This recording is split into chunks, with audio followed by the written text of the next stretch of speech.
Hi, it's Sarah from Hardcover Hearts, and I'm here to do my week of reading review.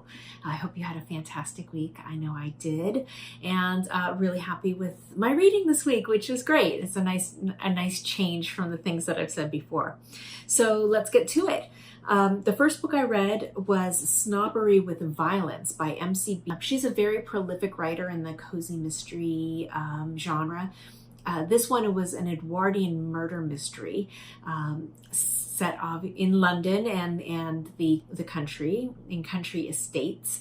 And the main character is Lady Rose Sumner, who I enjoyed very, very much because she was a overeducated debutante who scandalized her family by walking with the suffragettes.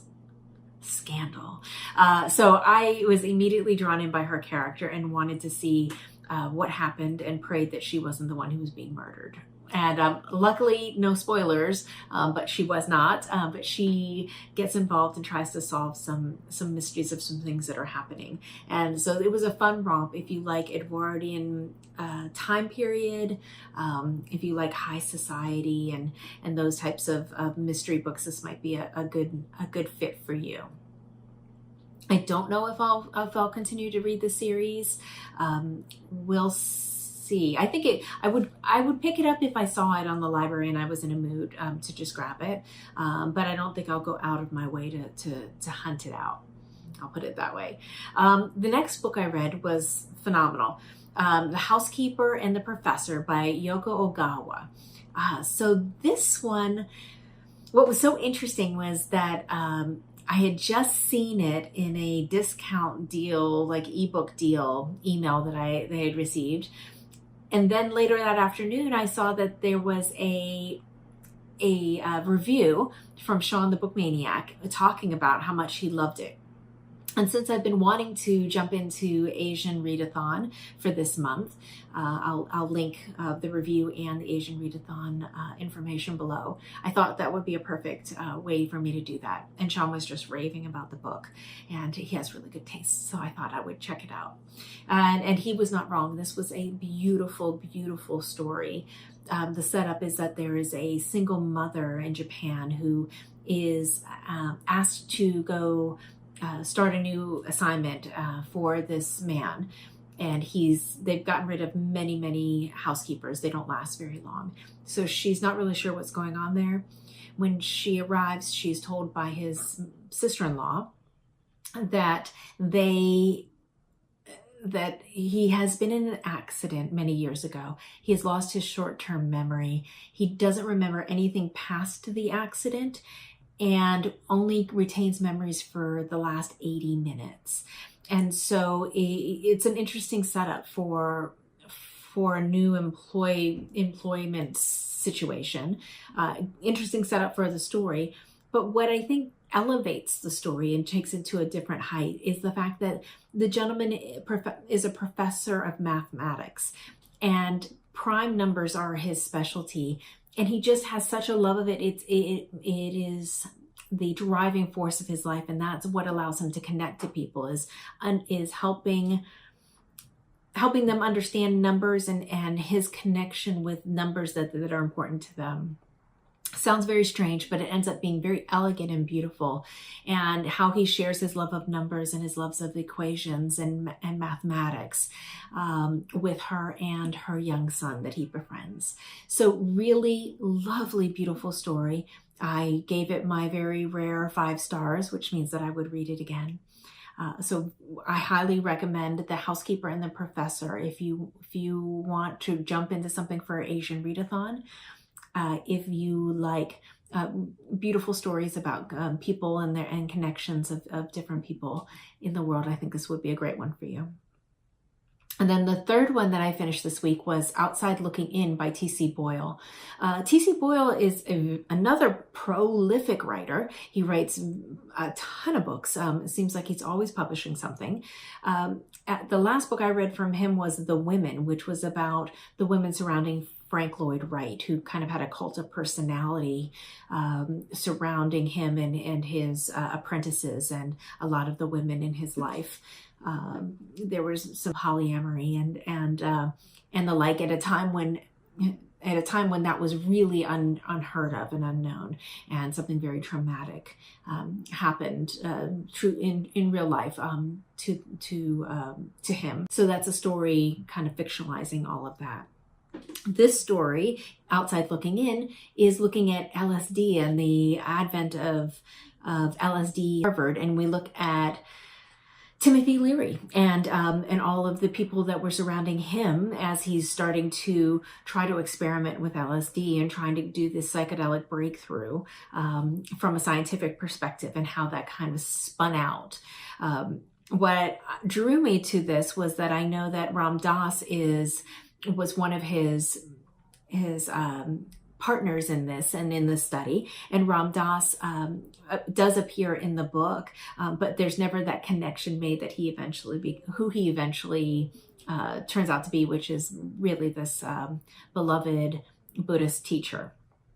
There's also I'm trying to think of who else. There was also Kesey's also a character in there, kind of a side character that's just kind of one of the people who's at this kind of around this group as they try to figure out what does acid do for people. And I think it's just a really fun. It was a fun book to kind of look back and see all of the ways that acid was kind of thought about and in the original contexts, how it was being introduced in society, what they were trying to do, how effective it was, through the lens of this one character who was a grad student in and around them and working on his PhD. And I think I find this very interesting because there's definitely a renaissance and a resurgence of LSD. Michael Pollen put out his book.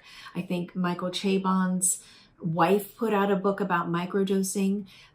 That it's a big thing in Silicon Valley where I work, where engineers are microdosing and thinking that it's opening up some unlocking some ability of theirs to be more effective. And so it's definitely having a renaissance. So if you're interested in those types of things or those types of characters, you may enjoy Outside Looking In by TC Boyle.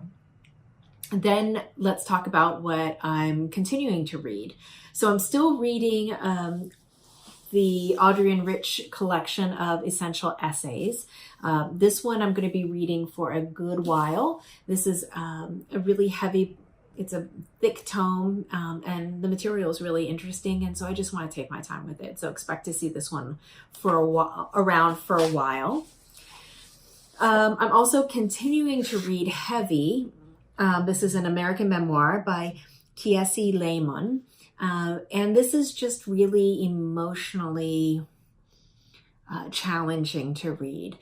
So he talks about his youth and growing up as an African-American man in the South with an abusive mother as well as an abusive society, and the ways that he worked to get himself free.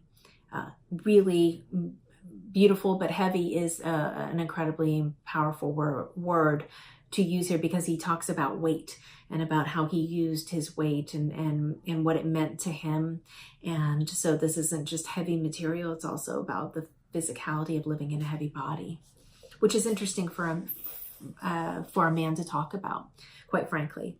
The other one that I find that I'm continuing to read, and I'm kind of slowing down on this read because I want to be a little kind of fresh for it when I lead the book club conversation about it next month. That's Normal People by Ayelet. So it's a really fast read, so I'll probably kick it into high gear maybe next week.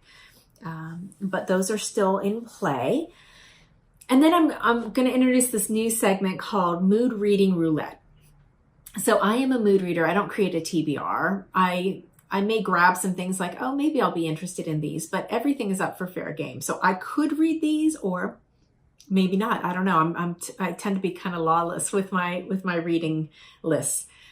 So the first thing that I have is I was thinking of reading this for the Asian Readathon, and this is Human Acts by Han Kang. She wrote The Vegetarian. The Vegetarian I read and I admired it, but there was a distance that really kind of kept me separated from the material. So I really didn't feel that connection. So I didn't love it. I hear that this is a little bit different, and this has a very interesting structure. So I might read that, maybe. Another one that I might read is The Leopard. This is Giuseppe di Lampedusa.